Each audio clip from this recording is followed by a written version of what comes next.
Welcome to Canada. It's so wonderful to be here, 150th anniversary. But right now, my job is to introduce our keynote speaker, Dr. Ken Dychtwald. Ken is a psychologist, gerontologist, entrepreneur, and best-selling author of 16 books. Ken is a true visionary, focusing on the importance of the longevity revolution. So for 35 years, Ken has helped thousands of leaders and companies around the world see the future and to influence it. He's been advisors to heads of industry and to presidents. And in his career, he has spoken live to more than 2 million people. Let me say that again, more than 2 million people. But Ken isn't here just because he's an expert on changes to society, but the opportunities that create for companies. Ken's speeches have had a dramatic impact on our company and our organization and on me personally. And he helped me see what the network could be. He's heading and leading a major initiative for Bank of America and Merrill Lynch to reinvent their services and is in fact responsible for the strategic relationship that we have with them. Ken's insights have been instrumental in helping us transition our focus from a consortia of travel agencies to a worldwide brand, dedicating to elevating the profession of the travel advisor. 15 years ago, I came upon an article in the Wall Street Journal about professions of the future. The article quoted Ken and his vision of the coming role of life experience guides. Talk about alignment with our purpose. Ken's here to remind us that the boomer-led market is still picking up steam. And yes, Ken loves traveling with Virtuoso. And I'm honored to have Ken here today and to see the future through his eyes. Please welcome my good friend, Ken Dychtwald.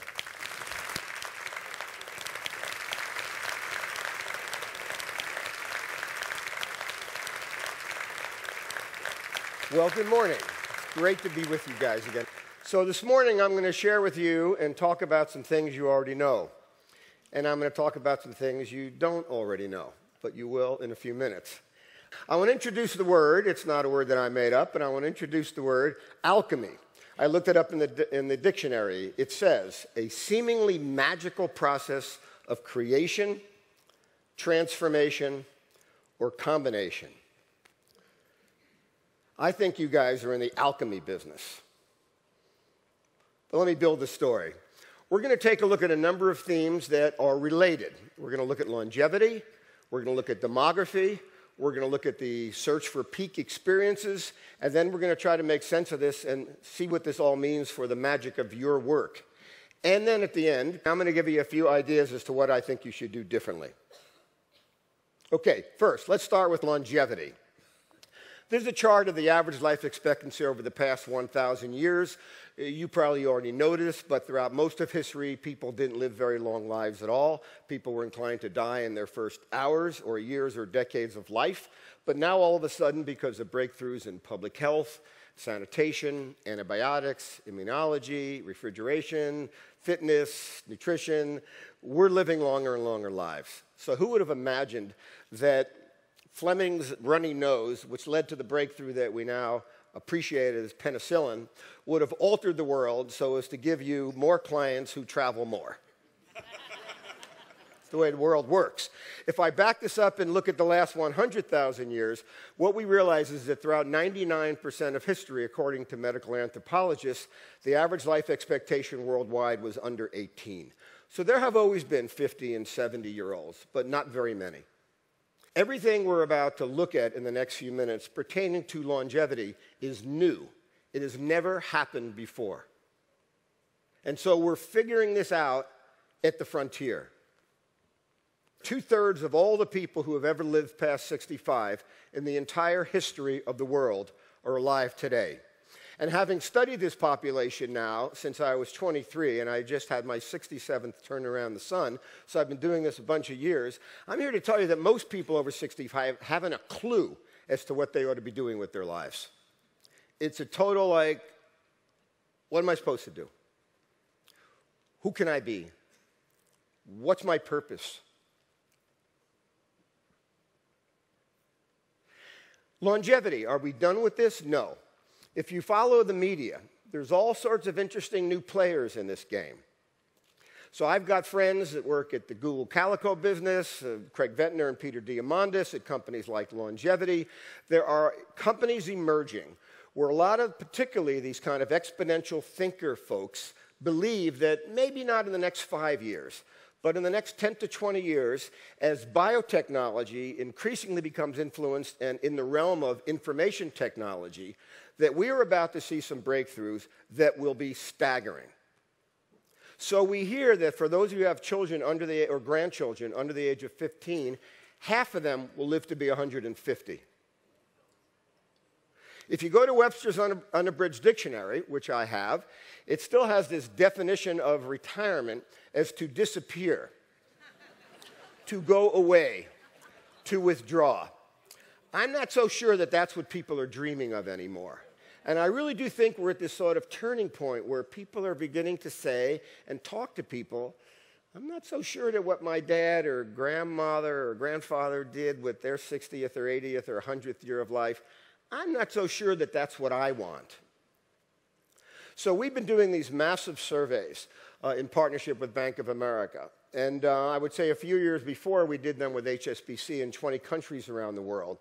And now it turns out that when people are moving into their 65th year of life, 92% say they finally have the freedom, that's the word they use, not loss, not decline, not diminishment, not old.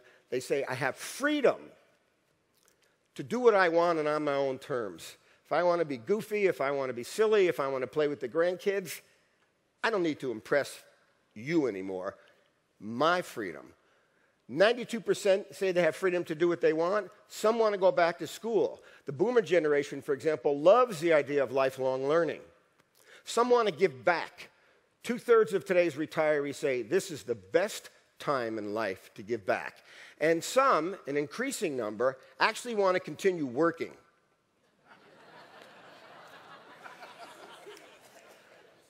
You know, the average age of the Rolling Stones is 73. They're older than the U.S. Supreme Court. And hey, I tell you what, they work when they want to, and they're still having a good time.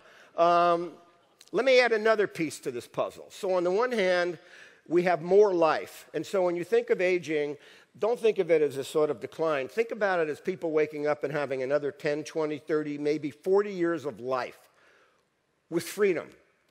On top of that, we've got this demographic story that you're all extremely familiar with, that there was a birth decline during the long years of the Depression and the war, and then when the boys came home in countries like Canada and America, but also in countries like China and Singapore and Italy and Great Britain, I could show you the whole world on this in a few moments, boomers came along.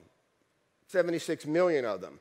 And often looking back, the media portray this generation's identity as having to do with protest and anti-authoritarianism. Do any of you know what the most widely viewed picture is in the history of the world? Yeah. Earthrise, 1968. This was an existential turning point because now people coming of age, people in their teens, people who might be, I was 18, we saw the world as one. We were the first human beings in history to think of the world as a fragile, beautiful, unified being, perhaps, or planet. And so when Matthew talks about unifying the world, when Matthew talks about the idea of, we're better when we're connected, when we talk about the idea of enriching who we are, it's because this is how we think of the world. Let me show you how the movement occurs. If you look at the 1950s plotted out, each segment is displayed by which ones grew or shrank relative to itself. This was the 1950s, 60s, 70s, 80s, 90s. Now, I'm going to click this device and show you where we are today, how North America, US, it's identical almost in Canada, how we are transforming demographically. That is to say, where's the market growth? Put a thumbtack in this one, because I'm going to put some other layers onto it. Now, recently people have said to me, gee, Dr. Dychtwald, you're like an old guy now. But I tell you, it's really weird, by the way, writing about a subject when you're in your 20s and 30s and 40s and 50s, and then sort of you become it.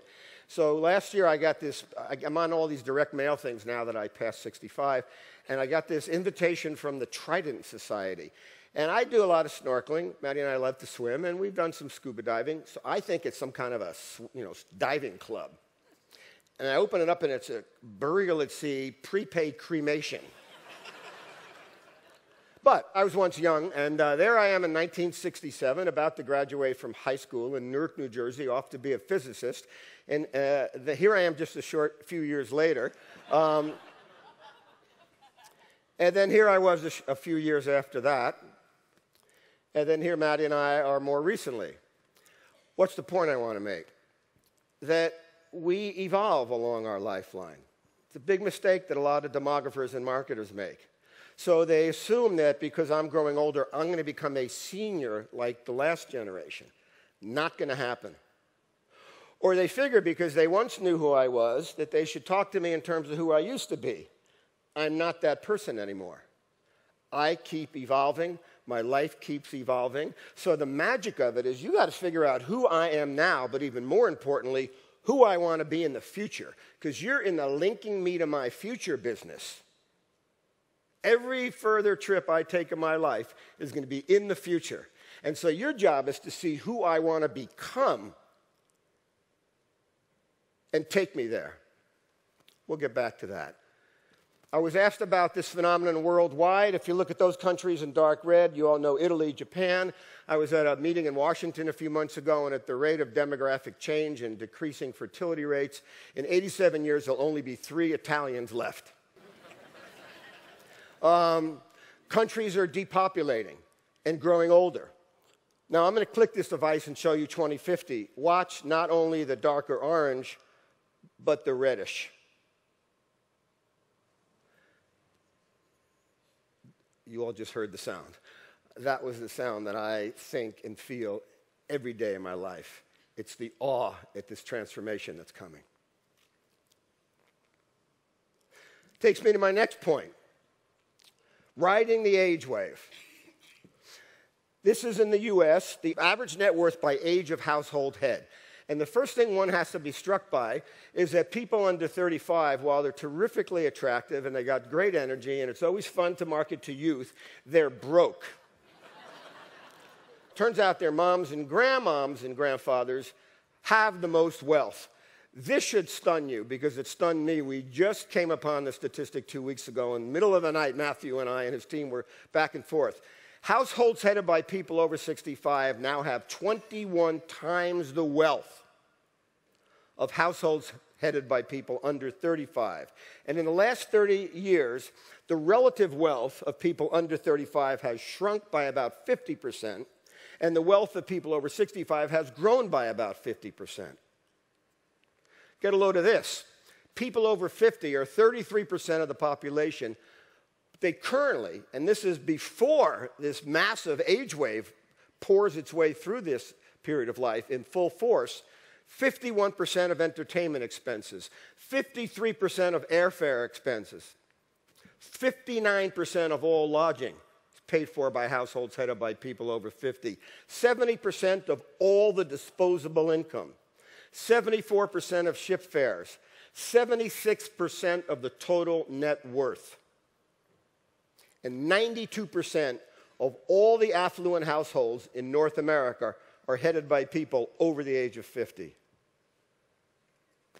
Is this fair? Is this wonderful? Is it good? I'm not going to comment on that right now, except that if I were in the luxury travel business, I do really well to pay a lot of attention to who these people are going to become. Put another layer onto it. Let's consider the idea of time affluence. We often think of economic affluence. Do you have money to spend? But what about time affluence? We find people who at the age of 62 or 65 or 57 are granted 20 or 30 years of free time. It's never happened before in the history of the world. Get a load of this. In the next 20 years, US alone, boomers, will have $2.5 trillion hours of free time to fill. So if you want to know worldwide, multiply that by 10 to 15 times. So here you've got the greatest concentration of wealth in the history of the world. You've got the most extraordinary demographic upsurge in the history of the world in maturity. And they have a massive amount of time. More free time than was ever imagined or conceived by anyone, anywhere, ever. We asked, what are you hoping to do more of in this next life stage? And they want to travel. So I don't know what got you into this industry, but you're lucky to be in it. From a demographic and sociologic and economic point of view, you're about to have a wind in your sails unimaginable, except if you don't offer them what they want, someone else will. So as I was preparing for this presentation, I was on all sorts of websites, and there's information about Affluent Traveler website, and it was posting this really terrific research about what do extraordinary and upper affluent travelers want when they go to a hotel or a hospitality environment. And here's what it said. I'm not making this up. They want free Wi-Fi. They want a USB charger near the bed. They want a restaurant that's convenient to get to. They want free coffee and tea in the room. And the real clincher, they want a cup of water next to their bed. Yeah, so I'd say to you, is this the best you guys can do? I mean, honestly. It's going to be 1 billion people in this stage of life. They're going to have tens of trillions of hours of free time. They'll have a massive appetite for travel and leisure. And yet, have you brought to the table the kinds of creative ideas, inspirational possibilities, extraordinary amenities, dreams, fantasies, excitements that is what they're looking for? As an outsider and a friend and a heavy traveler, I don't think you've even gotten started. So let me turn the corner into that mode. 95% of retirees say they're at a point in their life where what matters more than stuff are experiences. Now, maybe it's because you're counting down from the end. When you're young, you count from the beginning. When you pass your 50th or 60th birthday and a loved one passes away, or you fail at something, or some part of your body gets taken out, or whatever, you start to realize what really matters in life. You know, David Brooks says we have 2 resumes, your curriculum resume and your eulogy resume. And he says we ought to think a lot more about our eulogy resume. That is, who are you? What was the purpose of your life? And when people reach 50 and 60, rather than I need another one of these and another one of those, and boy, I wish I had 20 more pairs of pants, people think about those experiences with people I love, or doing something different, or seeing the world, or seeing faces of children in other countries, or whatever it is. That's what I want more of. We surveyed people, and we asked them, how would you describe what you're looking for in this travel, this new generation of long-lived people? And right at the top of the list, they want to have new adventures, and they want to have peak experiences, which was a phrase that came from Abraham Maslow in the 1960s. We often think of Maslow as the hierarchy of needs, but his predominant work was about this search for transcendent experiences, for memories that you'll never forget, for moments that stand out from everything. And that's what people are hoping for, and that's why they come to you. I also believe that we're seeing the arrival of a meta-language of leisure. What do I mean? So if we call our Virtuoso Travel advisor, I'm not saying, save me $22. I'm not saying I want to go back to the beach where I was last year. I might be saying, last year, Maddie's mom passed away. And so Maddie and I and her brother and sister-in-law, we needed to heal. So we spoke to our advisor, where can we heal? We went to Bora Bora. You may want to feel romance. You may want to laugh. You may want to be puzzled. You may want to feel your roots. You may want to have a chance to rebirth yourself. These are the things that people are seeking. If you're not asking the questions properly, they're not going to share with you this meta language. Some examples. Some people want to disconnect. And by the way, I think of a sort of a portfolio of travel experiences. We might go away, or I might go away 3 or 5 times. One time might be to disconnect on a meditation retreat.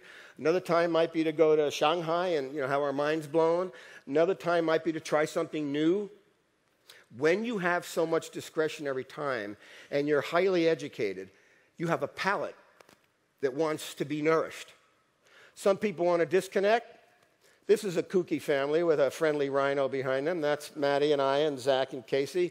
Thanks to Virtuoso and thanks to the extraordinary folks at Mikato, we did our first African safari in December. And I have to tell you that I was nervous going. Because, I don't want to get bitten by stuff, and I don't want to be, attacked, and I don't want my children disappearing, and, it's scary, So, between Virtuoso and Mikado, we were taken on a journey where we saw things and felt things and had discussions all night long and got to know each other in different ways with this sort of veil of protection around us. We said everywhere we went that seemed a little edgy, we said, Matthew wouldn't, Matthew and the Pintos wouldn't have us be here if it weren't okay. Our son's been living in China. Our daughter lives in LA. He's back in Brooklyn. Maddie and I are on the road a lot. Vacations for us at this stage in our lives, we want to reconnect. And we all realized when we were going to Africa that this may be the last time we get to do it as a foursome. Maybe one of our kids will have a mate, or we'll have grandkids, or one of us won't be able to travel. How important is that 2 weeks? That's the most important 2 weeks of the year. What is the value of that? That is not about, can I book this cheaper on the internet? That is about, can you craft and curate an experience that the 4 of us will be blown away by and altered forever? Some people want to dress up and play. Some people want to dress down and play. Other folks want to rejuvenate. Some people want to get off the grid. Some people want to get on the grid. A lot of people want to continue learning, explore the world, fall in love again. Yes, that's Maddie and I, partly organized by our Virtuoso advisor. Maddie and I get remarried every year in a different location with a different persuasion or religion. So we got married in Maasai a few months ago.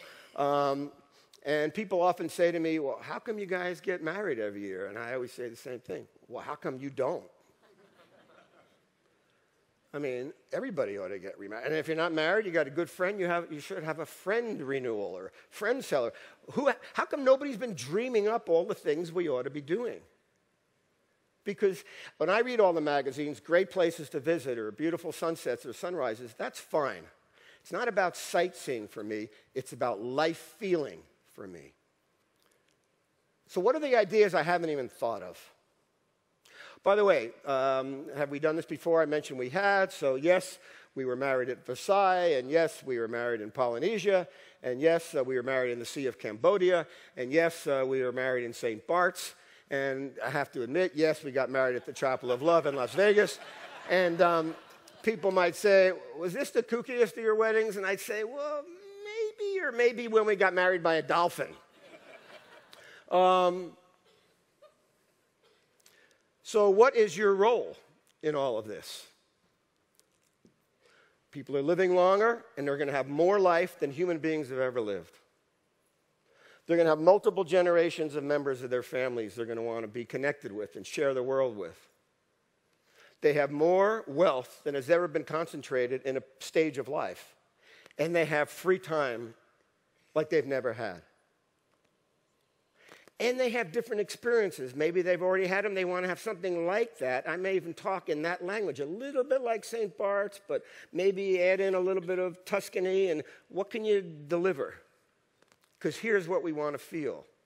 What is your role? I am the great genie of the lamp. Oh, why, then you must be your fairy godmother. I told you I'm your guardian angel. I know everything about you.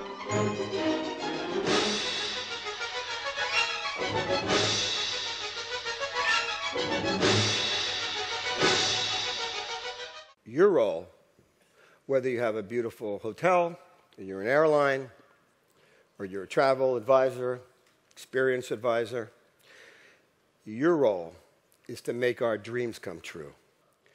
But I have to tell you that as I watch Zach and all his friends in their 20s trying to get their careers established, you know, this one is doing robot telecalls, and this one has got doing grunt work for the idea that you guys have a career where they pay you to discover what people's dreams are and wishes and make them come true. I mean, I don't know that it gets better than that, honestly. Really. Is it also a business, and are there pressures and competitions, and there are things coming in? Is there Zika? Is there technology? Sure, all of that. But this is the job of the alchemist, to make dreams come true. So here are my suggestions. I've got just a few. When we were in Africa and on other trips we've taken, you know, when we got off the plane, our first visit to Shanghai, we were a little nervous, and we had our virtuoso advisor, person on the ground, helper, right there to get us through customs, and the manager met us, and I don't know, we feel pretty great. And we've heard the word bespoke a lot, which is not a word that's commonly used, that you don't hear it generally, but it has to do with customizing and tailoring. Do I want to know that I'm being bunched up and packed up just like 10 million other people? I don't. You know, I feel like I've turned it around the sun enough times. I've gone through enough hardship. We've buried 4 parents. We're watching our kids bloom. We've made money, lost money. I want to be treated a little bit special. I looked up bespoke. It actually roots in the word bespeak. We need to let people know how this experience is tailored for them, is their dream. You have expertise individually and collectively within this network that your clients will never be able to gather. Optimize it. Second, you have insider connections. We all want to know where's the best seat, where's the best room, where's a great place, where's an off-the-beaten trail, where can I, you know, and Matthew and I get together, even though we're supposed to talk about business, we talk about experiences his family's had or my family's had. You guys have insider connections that can't be found the same way. And I know there's a lot of talk about artificial intelligence. I'm in digital intelligence. I have great respect for the power that's mounting in that zone. But there's nothing can replace emotional intelligence and perspective and humanity and learning what people like and don't like and making it better and better and better. Third, so when we went to Bora Bora last year, we got some feedback forms and got to talk a little about the experience. My brother and sister-in-law, who are about our age, who are doing quite well financially and who love to take vacations, nobody from Virtuoso followed up with them, and they don't have a travel advisor. Almost every trip, the people you manage take, they're with another couple or other families. The fact that you don't think of them as a prospect network is a mistake. And in the framework of learning, I know we didn't book this or manage this for you, but we'd like to know what worked for you and what could we have done for you, and send them a gift to their room for a few dollars. Have the manager say hi to them and let them say, you know, who's your advisor? Doesn't happen to me. And you want to know how do they access the millennials? They're our kids. So when we went to the Maasai Mara, there was follow-up with Maddie and I, but why not Casey and Zach? They're exactly your target millennial audience. Double your business by thinking about the people you serve, but then the people they're connecting with in these adventures. And last, I would say, in this group, at your meetings, when you can't fall asleep at night, imagine and envision the next big idea. All the ideas you can present to the world about how we're better when we see the world unified. Ideas for how to have more fun. Ideas for how to get off the grid. Ideas for how you can feel the way you've been dreaming of feeling since you were 15, but decades have gone by and it's been a while since you've been in that zone. And bring magic back into our lives. We live in a time right now that's high pressure, high tension, high fear. You have an important role to play to help us heal and to keep us expanding.